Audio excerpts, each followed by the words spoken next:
Jadi nanti buat calon-calon mahasiswa baru, lihat ini ada perjuangan dari kakak tingkat kalian untuk mempersiapkan acara kalian ya. Jadi jangan sampai nggak ikut. Punya mahasiswa, kadang ya juga mepet deadline ngerjainnya. Ya kayaknya kalau nggak mepet deadline itu kayak susah gitu dikerjain.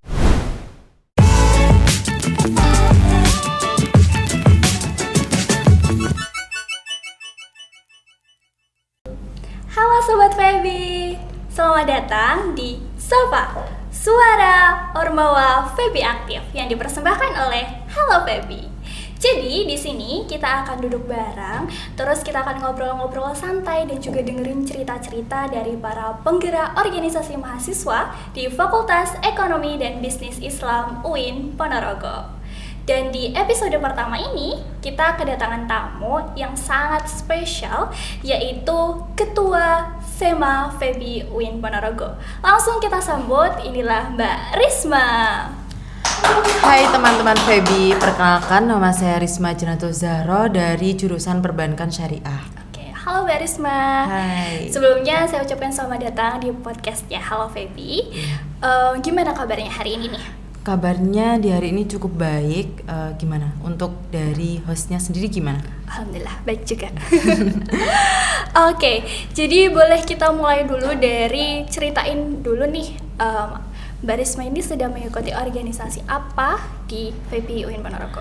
Kalau organisasi untuk sekarang itu ada di SEMA Feby, yang mana SEMA Feby sendiri itu lembaga legislatif tertinggi di tingkat fakultas, yang mana strukturnya itu ada ketua, kemudian ada sekretaris, bendahara, kemudian ada 3 komisi. Komisi pertama itu ada legislasi, yang tugasnya itu mengamandemenkan, merumuskan dan menetapkan dari anggaran rumah tangga dan produk hukum dari Ormawa Feby. Kemudian ada komisi 2, advokasi dan aspirasi. Itu tugasnya menyuarakan hak-hak dari mahasiswa Feby sendiri. Kemudian ada controlling dan budgeting, itu tugasnya dari COB sendiri, ada mengontrol dan mengawasi uang pembinaan dari institut, yang mana itu nanti digunakan untuk apa saja. Jadi fungsi dari controlling itu mengawasi dana yang digunakan dari Ormawa eksekutif. Oke, penjelasannya sangat detail ya. Jadi bisa membantu sobat-sobat Feby yang mungkin masih penasaran nih sebenarnya SEMA Feby itu apa ya gitu. Tadi udah dijelasin sama Mbak Risma. Oke, Mbak Risma, jadi selain ikut SEMA Feby, apa ada pengalaman organisasi lain yang Mbak Risma ikuti? Kalau pengalaman ada, itu dulu sebelum masuk di fakultas, itu saya mengikuti di himpunan mahasiswa jurusan di Perbankan Syariah. Di situ saya diamanai sebagai sekretaris umum. Kemudian di PMI Rayon Wangkar itu untuk organisasi ekstra di periode 2024 sama 2025 itu sebagai biro intelektual. Kemudian dulu juga ikut di PAC IPNU IPNU itu sebagai anggota departemen organisasi. Wah, pengalaman organisasinya sangat panjang ya ternyata. Nah, dari sekian banyak pengalaman organisasi yang sudah Mbak Risma ikuti, ada nggak ya kira-kira momen yang paling berkesan saat mengikutinya? Untuk momen yang paling berkesan itu banyak ya, pastinya ada susah, ada senengnya juga. Kalau yang paling berkesan itu kan dulu jadi sekretaris, terus dulu tuh gue rasanya kayak membuat surat, terus mengurus administrasi di Ormawa, itu kayak lebih ke Ormawa jurusan ya. Itu ya kayak gimana ya, kita kan kayak setiap rapat itu harus nyatet, kayak harus memberikan hasilnya kayak gimana gitu. Tapi selain itu sih kayak kan nggak cuma aku aja ya sekretarisnya, itu ada sekretaris 2 yang membantu. Jadi kalau di sekretaris tuh nggak terlalu keberatan gitu. Jadi ada pembagian tugas gitu ya di dalamnya, jadi nggak ngerasa berat sendirian. Oke, kalau gitu dari sekian banyak organisasi yang Mbak Risma ikuti, kalau untuk saat ini aja nih kesibukannya apa ya? Kalau saat ini ya selain ikut SEMA, kemudian saya juga di PAC IPNU IPPNU itu juga diamanai sebagai Waka 1 di Departemen Organisasi. Kalau untuk sekarang kesibukannya kan ini masih libur ya. Kalau untuk masih libur ini masih mengurusi PPAK ya. Kan setelah PPAK di tahun ini di bulan Agustus nanti untuk acaranya kayak tadi itu juga habis rapat 3 di PPAK. Jadi untuk kesibukannya masih di controlling di PPAK aja sih kalau di SEMA. Libur-libur rapat terus ya. Jadi nanti buat calon-calon mahasiswa baru, lihat ini ada perjuangan dari kakak tingkat kalian untuk mempersiapkan acara kalian ya. Jadi jangan sampai nggak ikut. Jangan datang terlambat. Betul. Oke, dari cerita Mbak Risma tadi itu kan pengalaman organisasinya banyak, terus sekarang juga sedang rapat-rapat untuk persiapan PBAK. Berarti kan ada pasti bagaimana Mbak Risma itu untuk mengatur waktu antara kuliah dan juga organisasi. Kalau untuk mengatur waktu ya umumnya mahasiswa kayak gini. Jadi waktu ada tugas di kampus itu segera dikerjain aja. Jadi kalau kita ada urusan di organisasi itu biar nggak kepikiran terkait tugas yang ada yang diberikan di kampus. Tapi pintar-pintar manajemen waktu aja sih sebenarnya. Jadi kayak kalau ada tugas segera dikerjain. Terus kan kalau di organisasi itu kan nggak mesti ya, kalau tiba-tiba ada masalah kan kita nggak tahu ya. Jadi ya segera dikerjain, kemudian urusan di organisasi ya diprioritaskan di kuliahnya dulu aja. Soalnya kan kita masuk di UIN Ponorogo kan juga untuk menimba ilmu ya. Yang paling penting itu.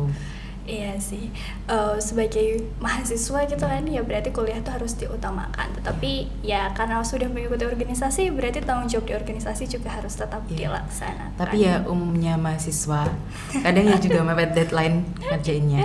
Iya ya, kayaknya kalau nggak mepet deadline itu kayak susah gitu dikerjain. Baru kepikirannya itu di mepet deadline. Betul, pas mepet deadline tiba-tiba semuanya jadi gampang. Oke, kalau gitu selama pengaturan waktu itu tadi, sebenarnya Mbak Risma pernah benar-benar ada di titik paling kewalahan gak ya? Kalau di titik kewalahan itu mungkin ya salah dari aku sendiri ya.